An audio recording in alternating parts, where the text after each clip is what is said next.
গর্ভমোচার পাট আমি কাটছি এইটাতে ওই যে দেশলাইয়ের মতো অংশটা আর ওই পাখনাটা আলাদা করে করতে হয় না। এটা খুব সুবিধা। গর্ভমোচা মানে যে মোচার কলা ছাড়েনি, এই পোর্শনটা আমরা একটা বাদ দিয়ে দেবো। তারপরে বাকিটাকে আমরা এরকম করে ছোট ছোট করে কেটে নিয়ে ওই সিদ্ধ করবার জন্য দিয়ে দেবো। এটা আগেই আমি তেল দিয়ে জল দিয়ে রেখেছি, কারণ জলে না দিলে জিনিসটা কালো হয়ে যাবে। নারকেল এরকম করে স্লাইস করে কেটে নিতে হবে।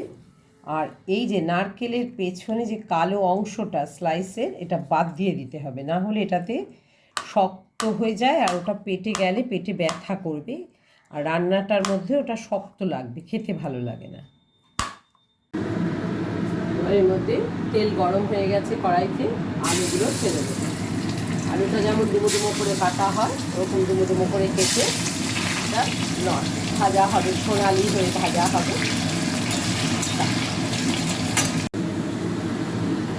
আঁচ বাড়ানো অবস্থায় আলুগুলো সোনালি রঙের করে ভাজা হয়ে গেছে। এবার আলুগুলোকে আমরা তেল থেকে ছেঁকে তুলে নিচ্ছি। তেজপাতা আর একটু জিরে, সাদা জিরে দিয়ে দিলাম, যে জিরে আমরা সবসময় রান্নায় ব্যবহার করি। এটা একটুখানি ভাজা হলেই এর মধ্যে নারকেল কুচি করে রেখেছি সেটা এটা আবার সোনালি হয়ে ভাজা হবে। তারপর মোচা আলু সব একসঙ্গে ছাড়বে। সোনালি হয়ে গেছে, এবার সেদ্ধ করে জল ঝারিয়ে নেওয়া মোচাটা আমরা এর মধ্যে দিয়ে দেব। তার মধ্যে ভাজা সোনালি আলুগুলোকেও দিয়ে দেবো। দিয়ে এবার এটার মধ্যে নুন দেবো, কারণ এর আগে আমরা কোনো রকম নুন দিইনি।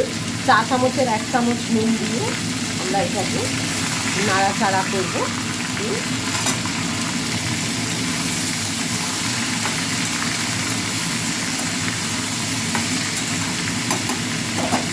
মশলাটা দেবো আদা বাটা, 1 ইঞ্চি সমান আদার মধ্যে ধনে জিরে শুকনো লঙ্কার গুঁড়ো 1/2 চা চামচ দিয়ে হলুদ দিয়ে আমরা মশলাটা ভিজিয়ে রেখেছিলাম আদার মধ্যেই। এবার এইটা দিয়ে একটু নাড়াচাড়া করতে হবে। মশলাটা কষাতে হবে।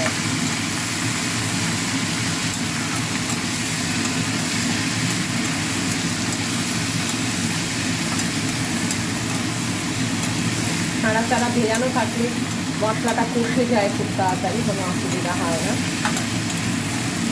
একটুখানি আমরা এটাকে ঢাকা দিয়ে দেবো কষবার জন্য, মজবার জন্য। মশলা খুব বেশি ভাজবার প্রয়োজন নেই, তাহলে পুড়ে যাবে মশলাটা। কষে গেছে,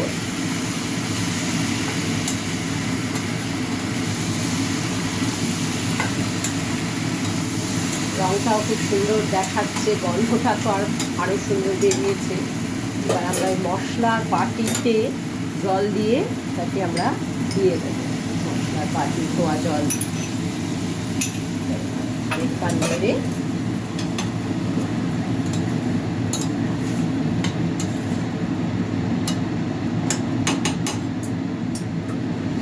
ঢাকা দিয়ে গ্যাসের আঁচটা কমিয়ে দেবো। আচ্ছা, এবার আমরা হয়ে এসছে, এটা মজে গেছে। আমরা এটার মধ্যে এইবার একটু গরম মশলা আর চিনি দিয়ে দিলেই, চিনি বা গুড় যা ইচ্ছা হয় দেওয়া যেতে পারে। আর গ্যাসটা এবার বন্ধ করে দেব। এবার 1 চামচ ঘি,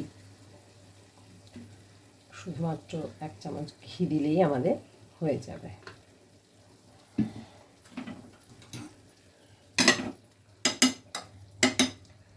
নাড়াচাড়া করে নামিয়ে নেওয়া যাবে। কমপ্লিট মোচা রান্না। একটুখানি গ্যাস বন্ধ অবস্থায় এটা আমরা ঘি গরম মশলা মিষ্টিটা একটু মজতে দেবো, তাই ঢাকা দিলাম। এটা আমরা নামিয়ে হয়ে গেছে, মজে গেছে, মিষ্টি টিষ্টি যা কিছু এবার ঘি সবটাই মজে গেছে। মোচাটা কমপ্লিট হয়ে গেছে।